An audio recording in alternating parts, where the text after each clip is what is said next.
Hi friends, welcome back to my channel. இன்றைக்கி நாம் பன்னீர் வச்சு கொஞ்சம் டிஃப்ரெண்ட்டாக, அதாவது எப்பவும் போல் இல்லாமல் கொஞ்சம் வித்தியாசமாக எப்படி பண்ணலாங்கிறத பற்றி தான் பார்க்க போகிறோம். வாங்க வீடியோக்குள்ளே போகலாம். நம்ம சேனலில் ஃபஸ்ட் டைம் பார்க்குற வியூஸ் ப்ளீஸ் சப்ஸ்கிரைப் பண்ணி வச்சுக்கோங்க. அப்போ தான் நான் போடுற வீடியோஸ் எல்லாமே மிஸ் ஆகும் உடனே உங்களுக்கு நோட்டிஃபிகேஷனில் வரும்.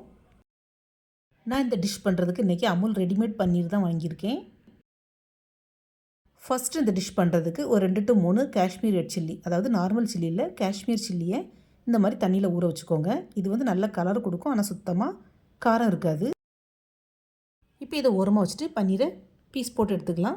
சின்னதாகவோ பெருசாகவோ ஸ்கொயர் ஷேப்பில் கட் பண்ணி எடுத்துக்கோங்க. பன்னீர் எல்லாத்தையும் க்யூப் ஷேப்பில் கட் பண்ணி எடுத்தாச்சு. இதை இப்போ ஒரு மிக்சிங் பவுலில் சேர்த்துக்கலாம். ஃப்ரெண்ட்ஸ், இந்த பன்னீர் வச்சு நான் கடாய் பன்னீரும் ஆல்ரெடி அப்லோட் பண்ணியிருக்கேன். செக் பண்ணாத வியூவர்ஸ் ப்ளீஸ் செக் பண்ணிக்கோங்க. அதாவது தக்காளி வெங்காயத்தை வதக்கியும் தக்காளி வெங்காயத்தை தண்ணியில் வேக வச்சும் பண்ணி அப்லோட் பண்ணியிருக்கிறேன்.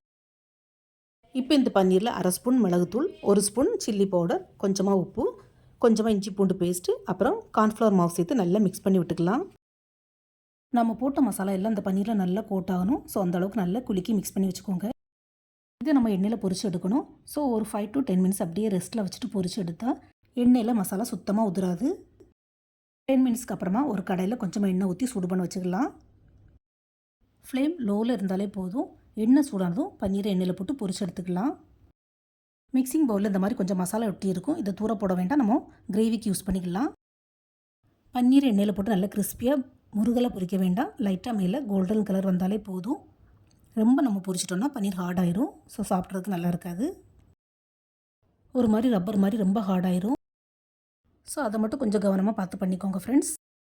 ஃப்ரை பண்ண பன்னீரை ஊற்றி தனியாக ஒரு பிளேட்டில் எடுத்து வச்சுக்கலாம். இப்போ அதே கடாயில் கூட கொஞ்சம் எண்ணெய் சேர்த்துக்கலாம். இந்த ஃப்ரைட் பன்னீரை இப்படியும் கூட சாப்பிட்லாம். ஏன்னா மசாலாலாம் சேர்ந்துருக்கனால சாப்பிட்றதுக்கு நல்லா தான் இருக்கும். எண்ணெய் சூடானதும் அதில் ஒரு 5 to 6 பல் பூண்டு கட் பண்ணி வச்சுருக்கிறேன். இந்த மாதிரி பொடி பொடியாக கட் பண்ணி சேர்த்துக்கோங்க. இதை போட்டு நல்லா ஃப்ரை பண்ணி விடணும். பூண்டு லைட்டாக வதங்கினதும் ஒரே ஒரு பச்சை மிளகாய் இந்த மாதிரி கிராஸில் கட் பண்ணி வச்சுருக்கேன், அதாவது சைனீஸ் மாடலில் கட் பண்ணி வச்சுருக்கிறேன். அதையும் சேர்த்து நல்லா வதக்கி விட்டுக்கலாம். பச்சை மிளகாய் வதங்கினதும் ஒரு சின்ன வெங்காயத்தை இந்த மாதிரி பட்டன் ஷேப்பில், அதாவது சைனீஸ் மாடலில் கட் பண்ணி வச்சுருக்கிறேன். இதையும் சேர்த்து நல்லா வதக்கிக்கலாம். வெங்காயத்தை நார்மலாகவும் கட் பண்ணி போடலாம், ஆனால் இந்த சைனீஸ் கிரேவிக்கு இந்த மாதிரி கட் பண்ணி போட்டால் பார்க்குறதுக்கு கொஞ்சம் லுக்காக இருக்கும். வெங்காயம் வதங்கினதும் அதில் கொஞ்சம் குடமிளகாவை சேர்த்துக்கலாம். குடமிளகாவும் நான் இதே மாதிரி, அதாவது வெங்காயம் எப்படி கட் பண்ணியிருந்தாலும் அதே மாதிரி பட்டன் ஷேப்பில் கட் பண்ணி வச்சுருக்கிறேன். ஸோ அதையும் சேர்த்து நல்லா வதக்கிக்கலாம். பொதுவாகவே சைனீஸ் கிரேவி எல்லாத்துக்கும் நம்ம இந்த மாதிரி பட்டன் ஷேப்பில் கட் பண்ணி போட்டால் பார்க்குறதுக்கு கொஞ்சம் ஸ்டைலிஷாக இருக்கும், ரிச்சாகவும் இருக்கும். இப்போ கேப்சிகம் நல்லா வதங்கிடுச்சு. இந்த ஸ்டேஜில் நம்ம கொஞ்சம் ஸ்பைசிஸ் ஆட் பண்ணணும். கொஞ்சம் 1/2 ஸ்பூன் போல் மிளகுத்தூள், இந்த கிரேவிக்கு தேவையான அளவு உப்பு, ஒரு 1/2 ஸ்பூன் வினிகர், 1/2 ஸ்பூன் போல் சோயா சாஸ், அப்புறம் ஒரு 1/2 ஸ்பூன் டொமேட்டோ கெச்சப், இவ்வளோத்தையும் சேர்த்து நல்லா மிக்ஸ் பண்ணி விட்டுக்கலாம். ஃப்ரெண்ட்ஸ், நான் கிரேவிக்கு கொஞ்சம் உப்பு கம்மியாக தான் ஆட் பண்ணியிருக்கிறேன். ஏன்னா ஆல்ரெடி நம்ம பன்னீர் ஃப்ரை பண்ணுறதுக்கு உப்பு சேர்த்து தான் ஃப்ரை பண்ணியிருக்கோம். ஸோ பார்த்து ஆட் பண்ணிக்கோங்க. எக்ஸ்ட்ராவாக தேவைப்பட்டால் லாஸ்ட்டு போட்டுக்கலாம். ஸ்பைசஸ்லாம் சேர்த்து நல்லா மிக்ஸ் பண்ணி விட்டதுக்கப்புறமா கொஞ்சமாக ஒரு 1/4 கப்பு போல் தண்ணி சேர்த்து இதை வேக விடணும். இந்த நேரத்தில் நம்ம ஆல்ரெடி ஊற வச்சுருக்கிற மிளகாவத்தலை, அதாவது காஷ்மீரி மிளகாவத்தலை அரைச்சி எடுத்துக்கலாம். ஃபஸ்ட்டு மிளகாவத்தில் லைட்டாக பல்ஸ் போட்டு எடுத்துகிட்டு அதுக்கப்புறமா தண்ணி தேவைப்பட்டுனா ஊற வச்ச மிளகாவத்தல் தண்ணியவே ஊற்றி அரைச்சி எடுத்துக்கலாம். இப்போ அரைச்ச இந்த சில்லி பேஸ்ட்டை அப்படியே கடாயில் சேர்த்துக்கலாம். சில்லி பேஸ்ட்டை சேர்த்து நல்லா மிக்ஸ் பண்ணி விடணும்.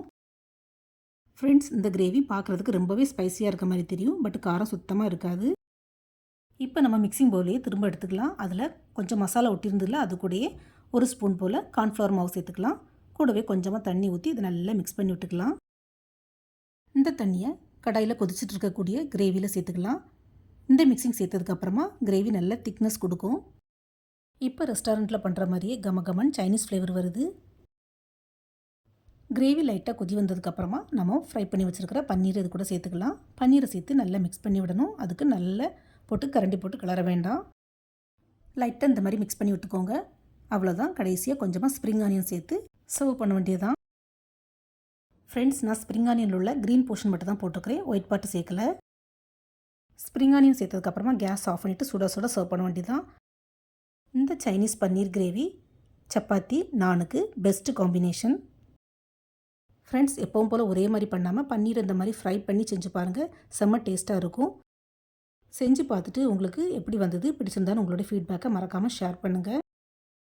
இதே மாதிரி யூனிக்கான இன்ட்ரெஸ்டான ரெசிபிஸ் அண்ட் ஸ்நாக்ஸுக்கு SRV கலக்கல்ஸை சப்ஸ்கிரைப் பண்ணி வச்சுக்கோங்க. தேங்க்ஸ் ஃபார் வாட்சிங். See you soon in the next video. Bye.